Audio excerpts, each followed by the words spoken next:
Hey, I've started a new series where I take pictures that people send me of their everyday carry rigs to my little mail sack, and I take those pictures and I put together a little video slideshow to not only serve as an example of what people carry and how they carry it, but to be an inspiration to other people, that if these people can carry, so can I. So let's get going with the second installment of Yankee Viewers EDC Rig Picks.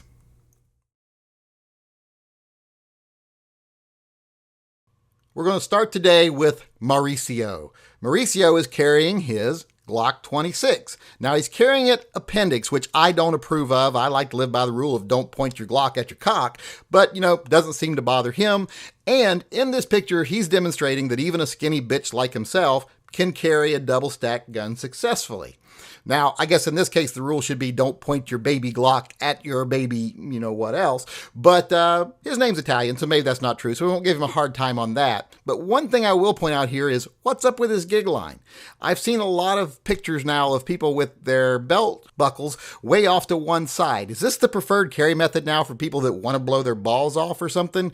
Or is it that they just can't be bothered to straighten their belt out? If it's the new method, fine, I guess I'm okay with that. But if it's not, fix your gig line. You look sloppy. Next we have Chet. Chet's carrying a Smith & Wesson M&P, not my favorite gun, but still a great gun, and he's carrying it in a very traditional way. He's carrying it inside the waistband at about 3 o'clock. So nothing real startling about this picture, just a good solid carry method. Now it is a little bit sad because it appears that Chet is suffering from a bad case of MAMS, or middle-aged ass migration syndrome, because all the padding that should be on the backside of this picture has migrated its way around and up to the front of this picture. But other than that, good solid carry pick here.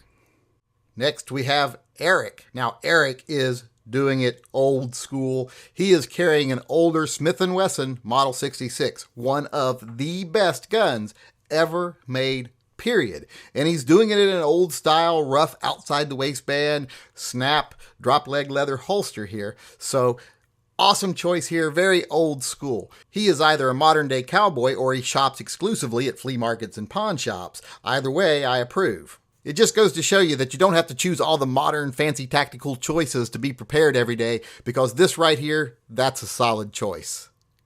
Next we have Brad, and Brad is one of the first people I've ever seen that is actually carrying one of the second generation Walther PPSs, and he's carrying it in one of the hybrid style outside the waistband holsters, leather backing, Kydex front, which I find these kind of holsters to be very interesting. I haven't bought one yet, but I do plan to in the future, and I love that people get decorative with their holsters now. I actually kind of like that whole notion. I don't think holsters have to be plain and boring. Actually, you can make a statement with your holster if you want to. Now, this statement right here is a little odd for me because that's a very patriotic holster for that German gun, but to each his own. I actually like the holster and like the gun, and I like the fact that he's doing the old trick of holding in your stomach with your left hand while taking your picture with the right hand that I use quite often, so I'm definitely on board with all of his choices.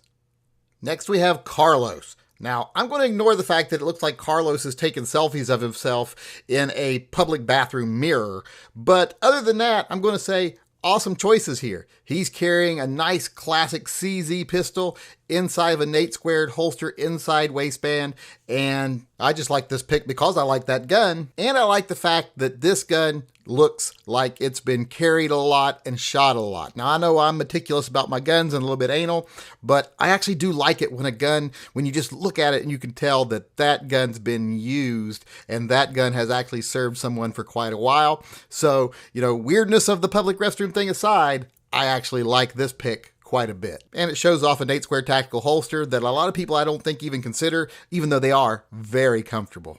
All right, next we have Tim. Now, I am going to avoid the trap here of discussing the fact that Tim appears to be in the closet sending pictures of his ass and guns to other men on the internet, and just deal with what he's carrying here. And I actually really approve of what he's carrying here. In fact, he's dual carrying.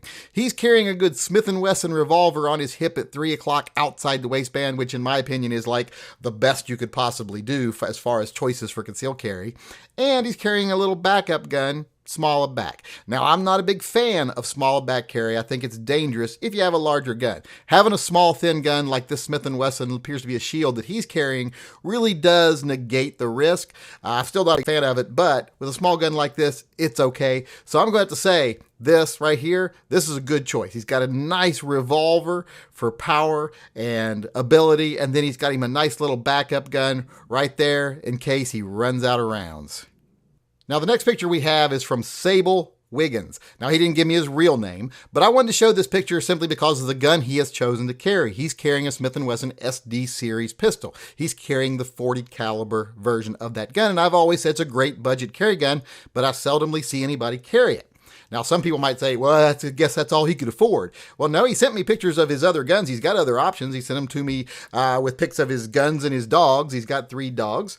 So he could obviously have other guns, but this is why he chooses to carry, so I wanted to show it. Now, maybe he had to save some money because he blows all his money on clothes, because it looks like he's wearing 4 shirts in this picture, and it even looks like he's wearing 2 pairs of underwear.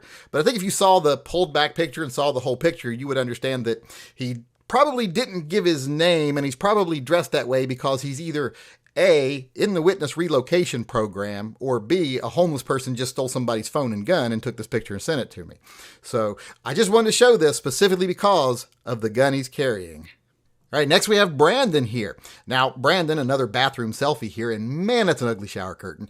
But he's carrying a gun I really like. It's the new Smith & Wesson Model 66 Combat Magnum. Talk about carrying a capable gun, a powerful, easy-to-shoot gun that's still easy to conceal. Now, he did switch the rubber grips out for what appears to be some silverwood grips here, which look a lot better. And he's carrying a reload in a speed strip here. But I wanted to show this picture specifically because he is also carrying a backup gun. He's carrying it in a rear wallet holster. Looks like it's a bodyguard or something. I'm not really sure what gun that is, but he's carrying 2 guns also, and he's carrying his backup in the way if I was going to carry a backup, I would, because a pocket wallet holster is about the only way I've ever been able to successfully pocket carry a gun. And so if I was going to carry a backup gun, that's how I would do it. So that's why I wanted to show this picture, because I really like his choice of a primary carry, the 66, and the way he's carrying his backup in that rear wallet holster, that's the way I would do it. And I don't think a lot of people consider wallet holsters when they consider a backup gun or a pocket carry gun. And I think they're the way you should go if you want to carry a gun in your pocket. Okay, next we have another Brandon, but this is a Brandon with an I, or Mr. Link, as he says we can call him. I actually like the Brandon with an I. The only reason I can figure you did that so you can put a little heart over the I in your name when you sign your name, so I'm all for the Brandon with an I. But this is a guy that's after my own heart. And no, I'm not saying that because of the bulge in his pants. It looks like he's trying to smuggle babies across the border. I'm saying this because he likes SIGs and he likes Berettas. In this picture, you can see 2 of his SIGs. You can see he's carrying a SIG P226 on his hip inside waistband at about 3 o'clock. Great gun, and he's carrying a 938 appendix carry. And we all know I'm not a fan of appendix carry, but these are 2 great choices. And he's a skinny guy, so he's showing he can carry 2 guns here. Actually, he's carrying 3. On his ankle in this picture is a Beretta 25, one of the little Berettas. So he's actually carrying 3 guns. Now, that shows he is definitely probably 2 things. 1 is prepared and 2 is possibly crazy. But it clearly shows that if a guy his size can carry 3 guns, any normal sized person can carry 1 gun if they put a little effort into it. So there you have it. There's examples of what my viewers actually carry every day. I hope this is, like I said, not only just an example of what people already do carry, but I hope it's an inspiration for those of you out there that don't carry yet as to what you possibly might carry in the future.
my real dad.